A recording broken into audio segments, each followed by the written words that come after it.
आमचे शिवसेनेचे उपनेते सन्माननीय नितीनजी बानगोडे पाटील यांना विनंती करतो की त्यांनी आपण या सभेला संबोधित करावं. महाविकास आघाडीचा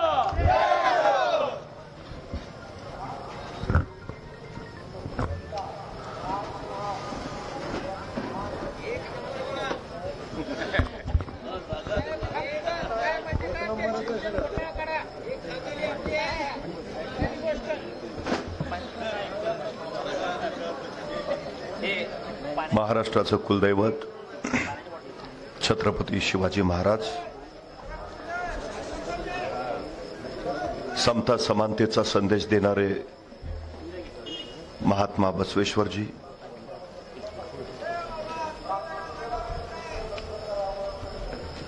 हिंदू हृदय सम्राट शिवसेना प्रमुख वंदनीय बाळासाहेबजी ठाकरे, महाराष्ट्राचे कुटुंब प्रमुख तथा महाराष्ट्राचे माजी मुख्यमंत्री आदरणीय उद्धवसाहेब ठाकरे, धाराशिव लोकसभेचे 2024चे महाविकास आघाडीचे उमेदवार ओमराजे निंबाळकर, त्यांना विजयी करण्यासाठी नव्हे तर महाराष्ट्रात सर्वाधिक मताधिक्य देऊन विजयी करण्यासाठी उपस्थित असलेले आपण सर्व,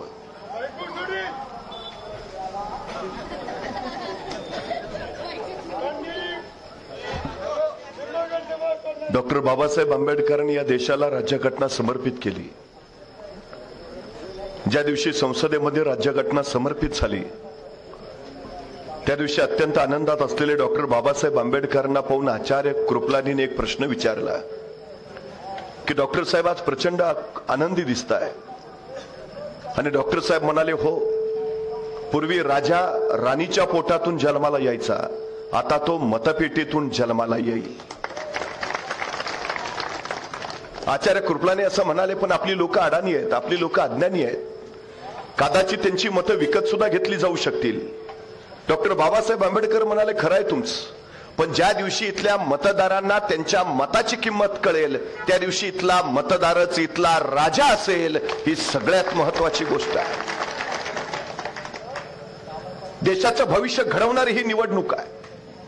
उद्याच्या पिढ्यांचं भवितव्य घडवणारी निवडणूक आहे.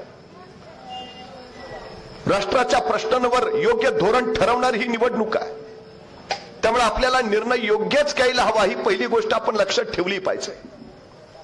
पण दुर्दैवाने गेल्या काही काळामध्ये महाराष्ट्रातल्या राजकारणाच्या पुलाकडून जे पाणी वाहून गेलंय, महाराष्ट्रातल्या सुसंस्कृत राजकारणाच्या ज्या चिंधड्या उडवल्या गेल्या त्या बघितल्यावर प्रश्न असा पडतो की पूर्वी मतपेट्या पळवल्या जायच्या, नंतर आमदार पळवायला लागले, आता पक्षच पळवून निघाले. सगळ्यात महत्वाची गोष्ट प्रकार काय आहे? शिवसेना फोडली, लोकांना प्रचंड संताप आला. राष्ट्रवादी फोडली, लोक प्रचंड उद्विग्न झाली. आणि त्याच्यानंतर तरुणांनी सोशल मीडियावर एक ट्रेंड चालवला, मतदान कार्ड विकणे आहे. अरे मतदान कार्ड विकणे आहे असं म्हणण्यापेक्षा या गद्दारी करणाऱ्यांना याच मतदान कार्डाची किंमत दाखवून देऊ असं म्हणणं हे लोकशाही समृद्ध करायचं लक्षण आहे. आम्ही जागृती लोकांची केली पाहिजे. हा सगळा गोंधळ बघून सुशिक्षित माणसं मतदानाला बाहेर पडेनाशी झाली आहेत. सुशिक्षित असणाऱ्या नागपूरमध्ये 55% मतदान झालं परवा, तर आदिवासी भाग असणाऱ्या गडचिरोलीमध्ये मात्र 74% मतदान झालं. म्हणजे त्या लोकांना मतदानाचा अर्थ कळतोय, सुशिक्षित लोक माझं भाग येत नाही. त्याचं कारण काय? लोकशाही समृद्ध करणं ही तुमची माझी सगळ्यांची जबाबदारी आहे. मुठभर लोकांचा सत्ता स्वार्थ हे राज्य व्यवस्थेचं अधिष्ठान कधी असूच शकत नाही. तत्व, न्याय, विश्वास आणि शिव या नैतिक मूल्यांच्या बळावरच राज्य व्यवस्था उभारावी लागते. जर राज्य व्यवस्थेच्या पायाशी नैतिक मूल्य नसतील तर ती राज्य व्यवस्था राहत नाही. तिथं नागरिक तयार होत नाही, तो जंगलचा कायदा होतो आणि तिथं फक्त गुलाम तयार होतात. ही सगळ्यात महत्वाची गोष्ट आहे. सगळ्यात जगातली सगळ्यात मोठी लोकशाही असणाऱ्या देशामध्ये गुलाम तयार व्हायला नकोत आणि ते न होऊ देणं ही सगळ्यात मोठी तुमची माझी जबाबदारी आहे. हे पहिलं लक्षात असू द्या. ही सगळ्यात महत्वाची गरज आहे. आज नेमकं चाललंय काय? कुठला घटक या देशातला समाधानी आहे? कुठला घटक या देशातला सुखी आहे? मला कधी कधी प्रश्न पडतो. भाई उद्धवराव पाटील याच मातीतले, धाराशिव ही त्यांची कर्मभूमी. 1958ला ते मुंबई विधानसभेमध्ये विरोधी पक्षनेते म्हणून काम करत होते आणि त्यावेळी मुख्यमंत्री होते यशवंतरावजी चव्हाण. 1962ला भारत आणि चीनचं युद्ध झालं आणि मुख्यमंत्री यशवंतराव चव्हाण दिल्लीला संरक्षण मंत्री म्हणून गेले. त्यावेळी सगळ्यांना असं वाटत होतं की आता यशवंतरावजी चव्हाण संरक्षण मंत्री म्हणून दिल्लीला गेलेत म्हणजे महाराष्ट्राच्या मुख्यमंत्री पदावर आता वसंतराव नाईक बसतील. पण यशवंतराव चव्हाणांच्या मनात काय वेगळंच होतं. विरोधी पक्षनेते म्हणून काम करणाऱ्या भाई उद्धवराव पाटलांशी त्यांचा उत्तम संबंध आणि संपर्क आला होता आणि यशवंतराव चव्हाणांना असं वाटत होतं की या महाराष्ट्राला विकासाच्या गतीनं जर पुढे कोण नेऊ शकत असेल तर ते भाई उद्धवराव पाटील, त्यांना महाराष्ट्राचं मुख्यमंत्री करायला हवं. आणि यशवंतराव चव्हाणांनी तत्कालीन खासदार रामराव आवरगावकर यांना सांगितलं की आपण भाई उद्धवराव पाटलांची गाठ घ्या. रामराव आवरगावकर त्यांच्याकडे आले आणि ते म्हणाले की यशवंतराव चव्हाणांची इच्छा आहे आपण पक्षांतर करावं, आपण काँग्रेसमध्ये यावं आणि आपण मुख्यमंत्री पद घ्यावं. या महाराष्ट्राचं मुख्यमंत्री पद होण्याची संधी चालून आली होती भाई उद्धवराव पाटलांच्या समोर. यशवंतराव चव्हाणांनी सांगितलं पक्षांतर करा, काँग्रेसमध्ये या आणि महाराष्ट्राचं मुख्यमंत्री पद घ्या. पण या मातीतल्या भाई उद्धवराव पाटलांनी सांगितलं मी डाव्या चळवळीत काम करणारा कार्यकर्ता आहे, शेतकऱ्यांसाठी कष्टकऱ्यांसाठी लढणारा कार्यकर्ता आहे. माझा देह शेवटी लाल झेंड्यातच स्मशानात जाईल, मी कदापि पक्षांतर करणार नाही. मुख्यमंत्री पदाची संधी त्यांनी झिडकारली आणि तत्वाशी प्रामाणिक राहणं पसंत केलं, स्वतःच्याच पक्षात राहणं पसंत केलं. त्यांनी पक्षांतर केलं नाही. या धाराशिवची ती परंपरा. पण दुर्दैवानं 4-2 या मातीतले सुद्धा गद्दार झालेच.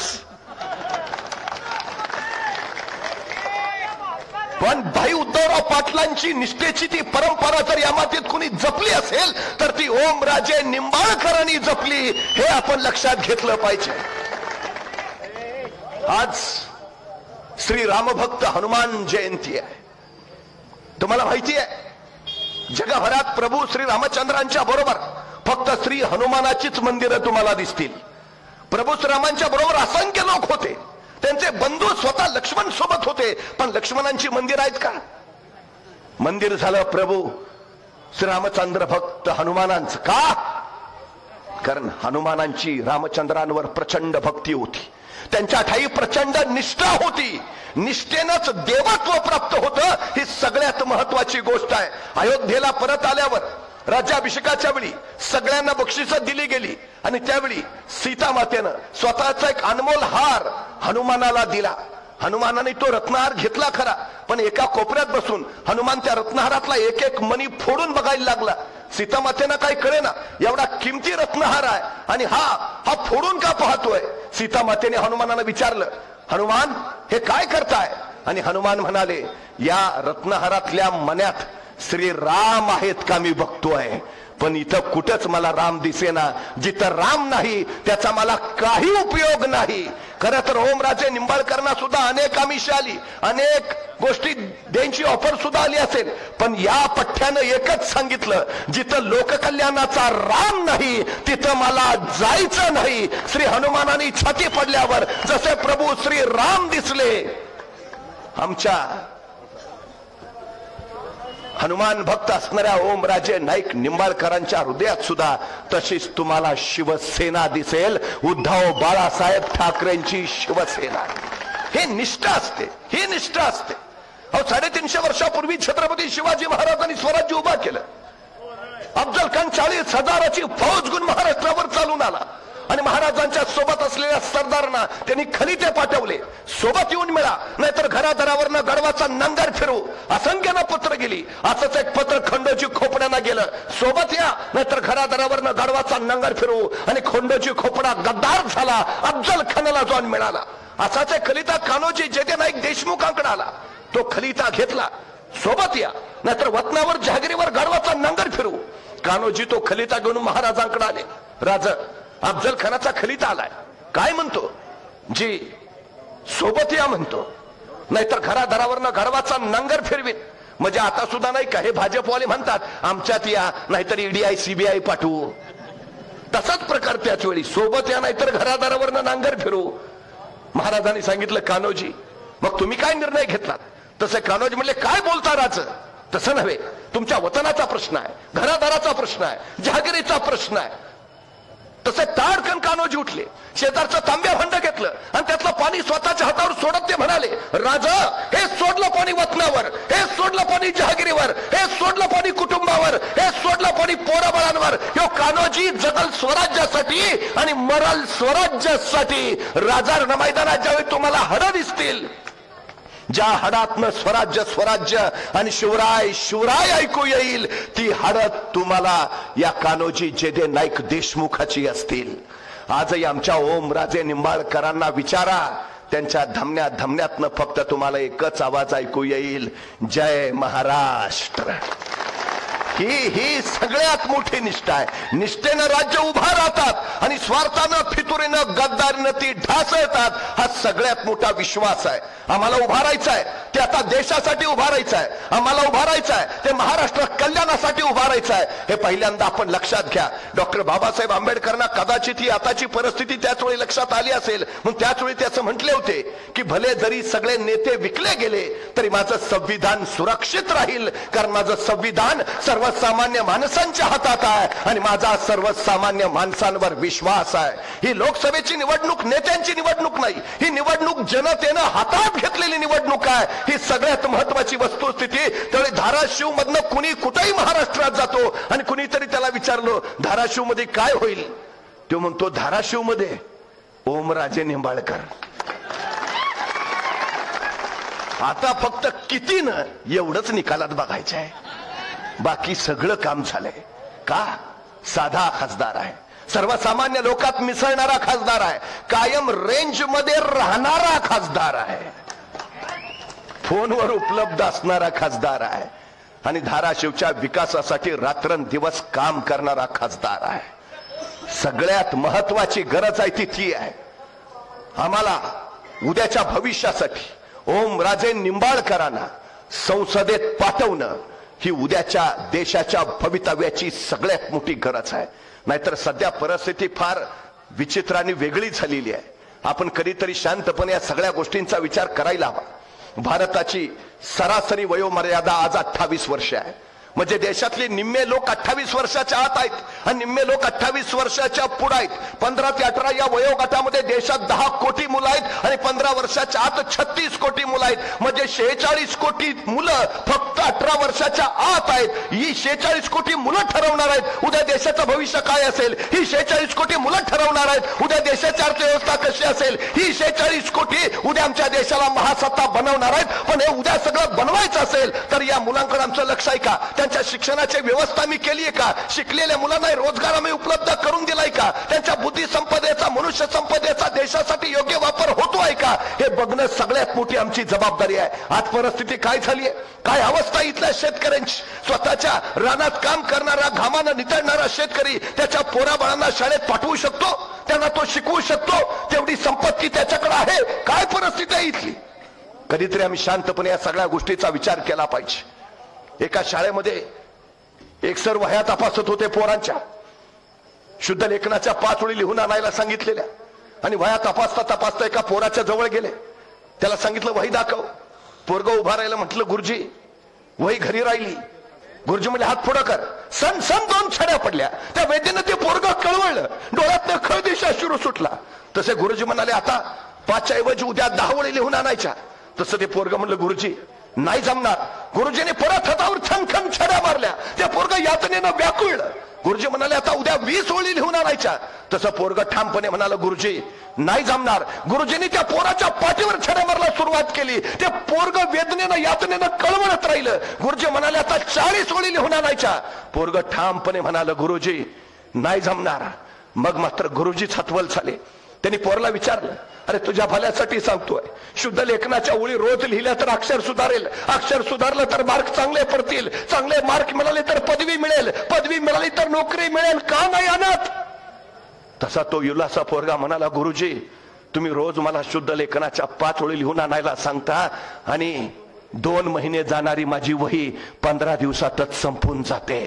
मग मी माझ्या बाबाकडे वहीसाठी पैसे मागतो आणि माझा बाप मला म्हणतो तुझा बाप काय कुबेराची औलाद आहे का तुला आठवड्याला वही आणून द्यायला?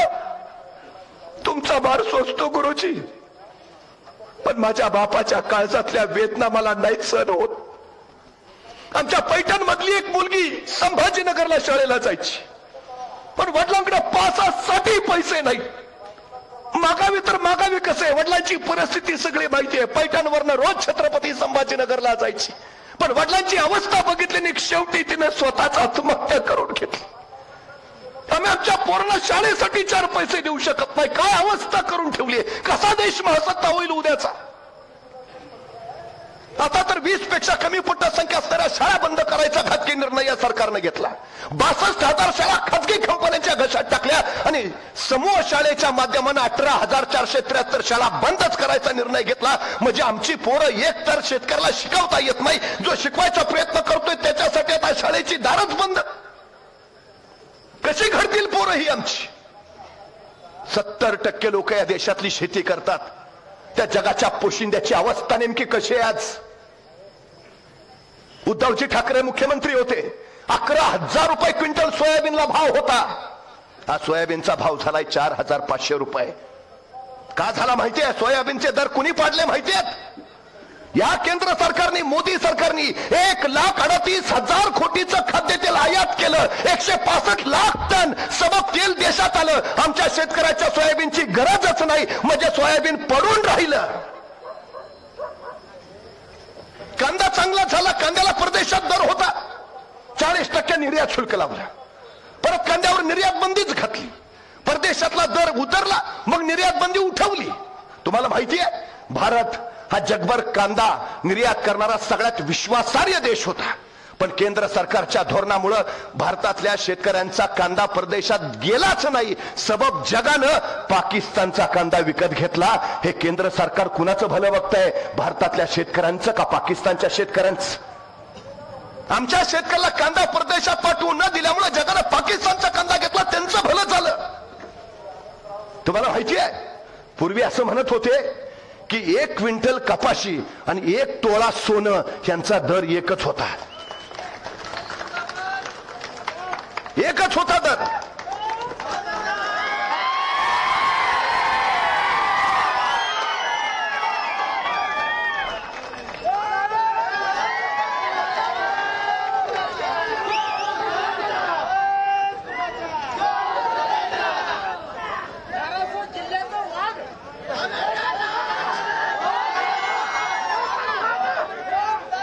एक तोळा सोनं आणि 1 क्विंटल कपाशी यांचा दर एकच होता.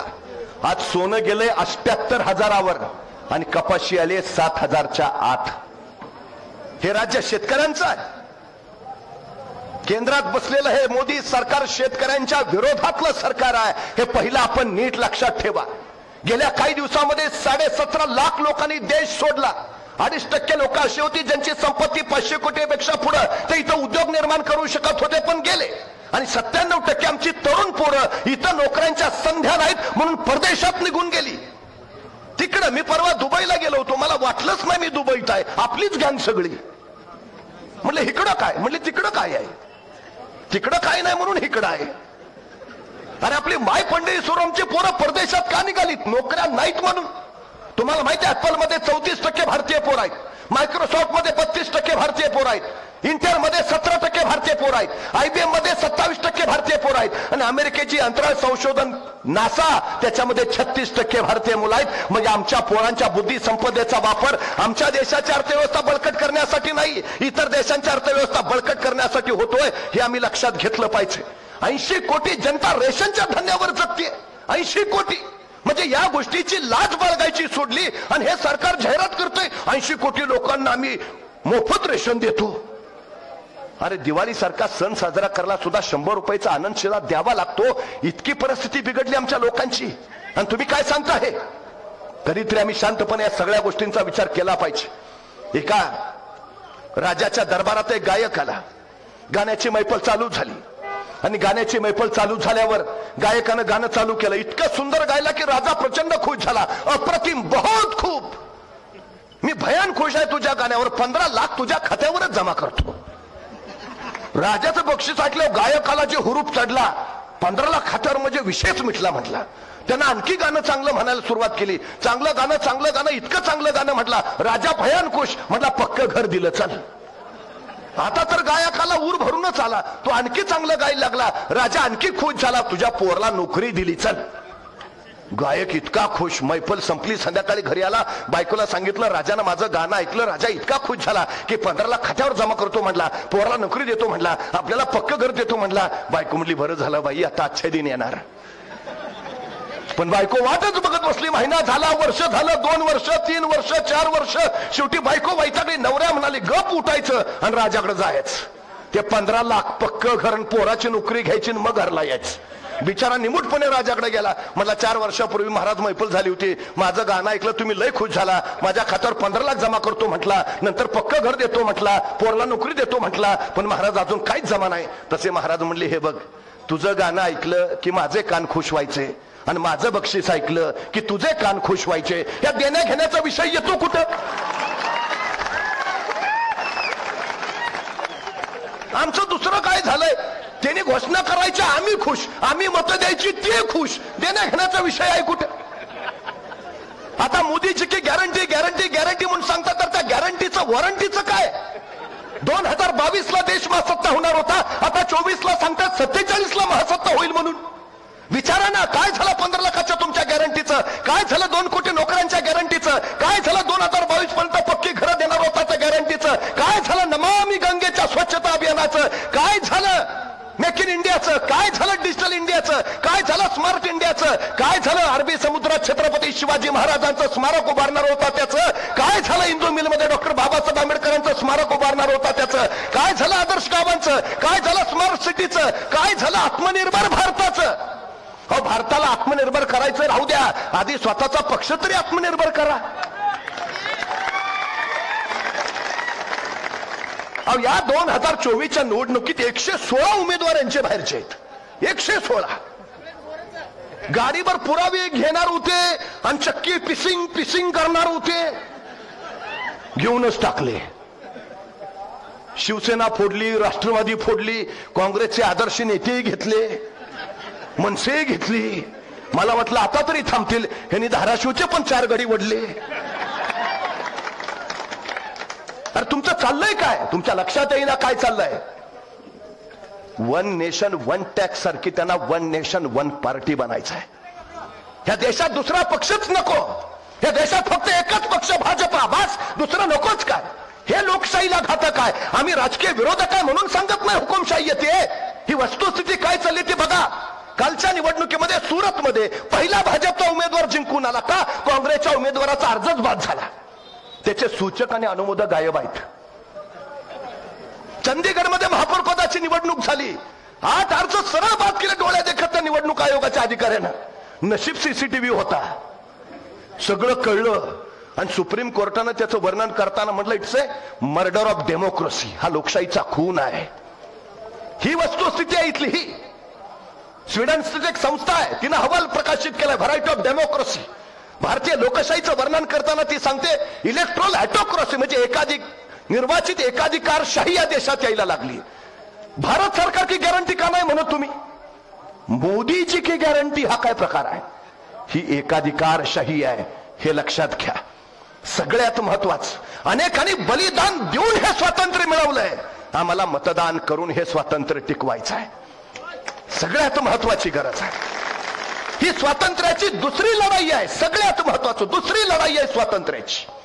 ओमराजे निंबाळकर लढवय्या म्हणून या लढाईत सामील झालेत, लढतायत, बेभानपणे लढतायत. सामील व्हायला हवं आम्हाला, नाहीतर काही खरं नाही पुढच्या काळात. एका शेतकऱ्याच्या घरात मांजरीला 4 पिल्लं झाली आणि ती पिल्लं जन्माला आल्याबरोबर अच्छे दिन ओरडायला लागली. त्या शेतकऱ्याला पण काय कळेना. चर्चा गावभर झाली, माणसांची रांगच लागली. असली कसली पिल्लं आहेत, अच्छे दिन म्हणतायत. त्यांच्या जिल्ह्याच्या भाजपच्या नेत्याला पण कळलं, शेतकऱ्याच्या घरी मांजरीला पिल्लं झाली आणि ती जन्माला आल्यावर अच्छे दिन म्हणायला लागलीत. ते भाजपचा नेता आहे म्हटलं, मग मोदीजी आणणारच आहेत अच्छे दिन. पिल्लांना पण कळतंय आणि तोही आला शेतकऱ्याच्या घरी, कशी पिल्लं म्हणतात अच्छे दिन. पिलांजवळ पोचला तेव्हा ती पिल्लं म्हणत होती खराब दिन, बुरे दिन, खराब दिन, बुरे दिन. त्या भाजपच्या नेत्याला आला राग. तो शेतकऱ्याला काय रे तू तर सांगत होता तिला अच्छे दिन म्हणतायत हिथं आलो तरी खराब दिन बुरे दिन म्हणतात काय सांगत होतास मग. तसा शेतकरी म्हणला साहेब ही जन्माला आली त्यावेळी अच्छे दिनच म्हणत होती पण त्यावेळी त्यांचे डोळे उघडले नव्हते.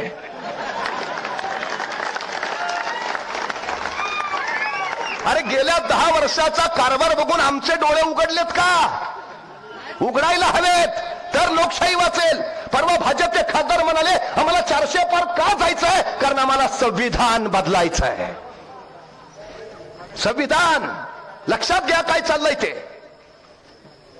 शेतकऱ्यांचं आंदोलन दिल्लीच्या तिथं होतं. रस्ते उकडले गेले खिळे ठोकले गेले गोळीबार अश्रुधुराच्या नळकांड्या सोडल्या. हा देश कुणाचा आहे शेतकऱ्यांचा नाही. 5000 शेतकरी मारले गेले. वारकऱ्यांवर लाठीचार्ज झाला. जालन्याला मराठा समाजानं आरक्षणासाठी आंदोलन केलं तिथं बेभान लाठीचार्ज केला का. कुणाचं राज्य आहे. नीट आणि आपण शांतपणे या सगळ्या गोष्टींचा विचार केला पाहिजे. तुम्हाला माहिती असेल तर सांगतो छत्रपती शिवाजी महाराजांनी आम्हाला महाराष्ट्र धर्म दिलाय. हा महाराष्ट्र धर्म म्हणजे काय तर राष्ट्राचं रक्षण करणं हा महाराष्ट्र धर्म आहे. मराठे पानिपतावर गेले 1 लाख बांगडी फुटली पानिपतावर का त्यांनी महाराष्ट्र सांभाळावा नाही. महाराजांनी सांगितलं राष्ट्राचं रक्षण. अब्दाली महाराष्ट्रावर आक्रमण करायला येत होता नव्हे देशावर राज्य करायचं होतं म्हणून मराठे गेले लढले पराभूत नाही झाले. मराठ्यांच्या त्या पराक्रमामुळं या देशावर परत कुठलाही परकीय आक्रमक आला नाही. याच्या उलट अवघ्या 10 वर्षात महाजी शिंदेनी दिल्लीच्या तख्तावर भगवा फडकवला आणि 35 वर्ष दिल्लीच्या तख्तावर शिवरायांचा भगवा फडकत राहिला. हा महाराष्ट्र धर्म आहे. दिल्लीचे तख्त राखितो महाराष्ट्र माझा. आता राखितो नाही तख्तावरी बैसतो महाराष्ट्र माझा. या भूमिकेनंच आम्हाला जावं लागेल. सेनापती बापट असे म्हटले होते की महाराष्ट्र मेला तर राष्ट्र मेले. मराठ्या विना राष्ट्र गाडानं चाले. खरा वीर वैरी पराधीनतेचा महाराष्ट्र आधार या भारताचा महाराष्ट्राचा आधार आहे. पण महाराष्ट्रानं आज उभा राहिलाच हवं.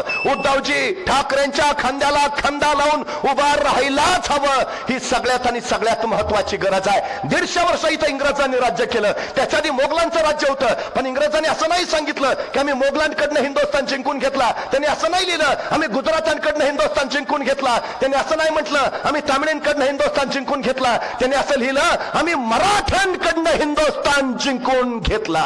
देशाच्या रक्षणाची जबाबदारी आपल्यावर आहे महाराष्ट्रावर आहे. त्यामुळे उभा राहावं लागेल. उभा राहावंच लागेल. नाहीतर उद्याची पिढी आपल्याला विचारेल देश लुटला जात होता त्यावेळी तुम्ही काय करत होता.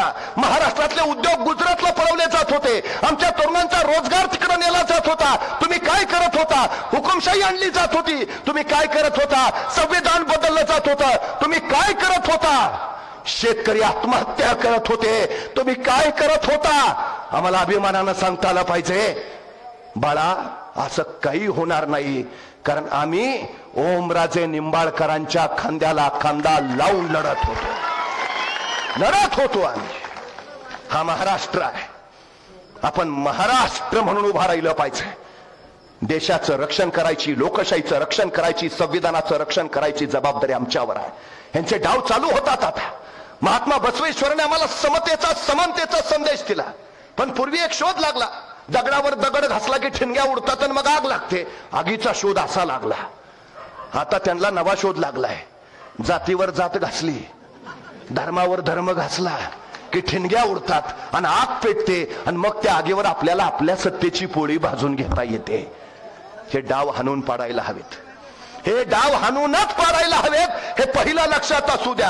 हा महाराष्ट्र आहे. रुमनं बाजूला टाकून दिल्लीच्या तख्ताला पोलादी हाताने धडका मारणारा हा महाराष्ट्र आहे. चिनाबच्या पल्यावर जाऊन अब्दालीच्या पोरांच्या नांग्यात ठेचणारा हा महाराष्ट्र आहे. मृत्यूच्या कराल दाडेतही बचेंगे तो और भी लढेंगे असं कडाडणारा हा महाराष्ट्र आहे. मराठा हो चढकर मारूंगा असं म्हणत उत्तरे थैमान घालणारा हा महाराष्ट्र आहे. हा महाराष्ट्र सांगत राहिलाय. हा महाराष्ट्र वाघांचा. महाराष्ट्र आणि वाघ उगा कुणाच्या वाट्याला जात नाहीत. पण कुणी डिवचलं तर फाडल्याशिवाय आणि गाडल्याशिवाय थांबत नाही. ही लढाई आहे. या लढाईला आपण उभा राहायला हवं. येत्या निवडणुकीमध्ये पक्षप्रमुख उद्धवजी ठाकरेंच्या शिवसेना या पक्षाच्या मशाल या चिन्हाचं बटन दाबून ओमराजे निंबाळकरांना देशात सर्वाधिक मताने आपण विजयी कराल असा विश्वास मला आहे. सगळ्यात महत्वाचं याचं कारण त्यांच्या हृदयात महाराष्ट्र आहे, त्यांच्या हृदयात राष्ट्र आहे, त्यांच्या हृदयात शिवसेना आहे. उगाच आपलं हृदयात भाजपा, रक्तात राष्ट्रवादी आणि हातात धनुष्यबाण असला प्रकार नाही. त्यामुळे निश्चितपणे मला खात्री आहे आपण ओमदादांना प्रचंड मताधिक्यानं निवडून द्याल अशी अपेक्षा करतो. थांबतो. धन्यवाद.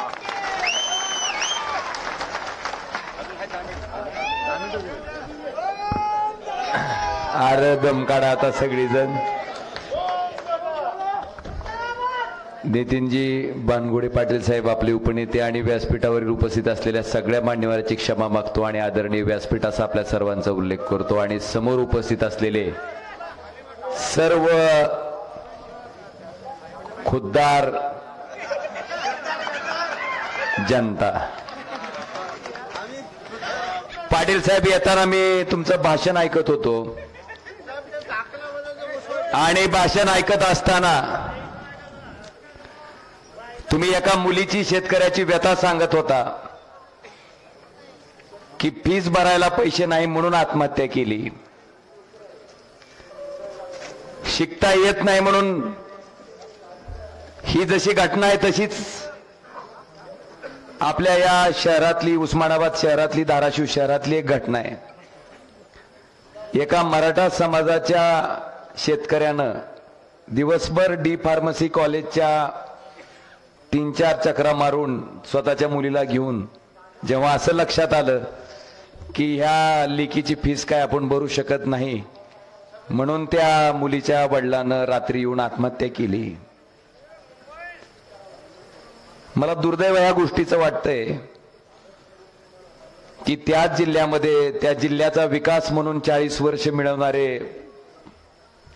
हे पाटील कुटुंब, ह्याच पाटील कुटुंबाच्या आता माझ्या समोर उमेदवार आलेल्या अर्चनाताई पाटील साहेब, आमच्या शेतकऱ्याच्या घरच्याकडं 2 पळ्या सुद्धा नाही, तो मंगळसूत्राच्या सोन्याच्या 2 पळ्या नाहीत. त्या सुद्धा पळ्या पेरणीच्या टायमाला कुठल्या तरी सावकाराकडे गहाण ठेवून ती शेतकरी पेरणीसाठी पैसे आणतंय. आणि ज्याने 40 वर्ष या जिल्ह्याचं नेतृत्व केलं त्यांच्या सुनेकडं, माझ्या विरोधात उभा असलेल्या अर्चनाताईकडं 350 तोळ्यापेक्षा जास्त सोनं आहे. कुणाचा विकास झालाय नेमका? कुणाचा झालाय? तुम्ही ठरवा आता, तुम्ही ठरवा. ओमराजे संपर्कात आहे का सगळ्याच्या?